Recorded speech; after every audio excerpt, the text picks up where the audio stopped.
తెలంగాణలో అధికార పార్టీ చేపట్టిన ఆపరేషన్ ఆకర్ష్ ప్రధాన ప్రతిపక్షమైన గులాబీ పార్టీ డీలా పడిపోయేలా చేస్తోంది. ఎమ్మెల్యేలు పార్టీ వేడకపోయినా దాదాపుగా అదే హోదాతో సమానంగా ఉన్న నేతలు ఒక్కొక్కరుగా కారు దిగిపోతున్నారు. పార్లమెంట్, స్థానిక సంస్థల ఎన్నికల టార్గెట్ గా హస్తం పార్టీ చేపడుతున్న ఆపరేషన్ ఆకర్ష్ గులాబీ దళాన్ని డిఫెన్స్ లోకి నెట్టివేస్తోంది. అసెంబ్లీ ఎన్నికల్లో అనూహ్యంగా బీఆర్ఎస్ ఓడిపోవడంతో పలువురు నేతలు కొత్త దారులు వెతుక్కుంటున్నారు. ఉద్యమ సమయం నుండి కేసీఆర్ కుటుంబ సభ్యులతో సన్నిహితంగా ఉంటూ గుర్తింపు పొందిన వారు కారు దిగిపోతున్నారు.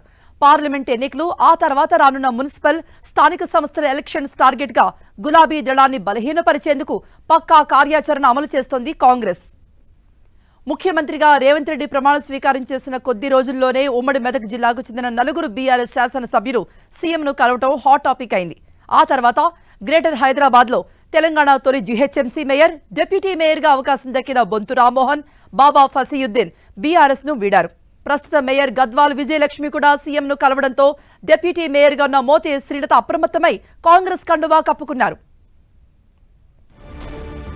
చేవెళ్ల పార్లమెంట్ పరిధిలో రంగారెడ్డి, వికారాబాద్ జిల్లాల్లో జెడ్పీ చైర్మన్ గా ఉన్న తీగల అనితారెడ్డి, పట్నం సునీతారెడ్డి కారు పార్టీకి గుడ్ బై చెప్పారు. పార్లమెంట్ ఎన్నికలలో సునీతారెడ్డి చేవెళ్ల పార్లమెంట్ అభ్యర్థిగా పోటీ చేయడం దాదాపుగా ఖరారైంది.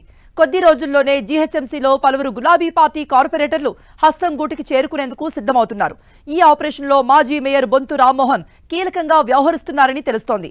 బీఆర్ఎస్ నేతలను హస్తం గూటికి చేర్చే పనిలో ఉన్నట్టుగా ప్రచారం జరుగుతోంది.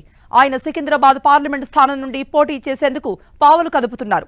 గులాబీ పార్టీలో అవకాశం దక్కడం దాదాపుగా అసాధ్యమని తేలిపోవడంతో హస్తం పార్టీకి వెళ్లి తన అదృష్టాన్ని పరీక్షించుకునే పనిలో పడ్డారు బొంతు రామ్మోహన్.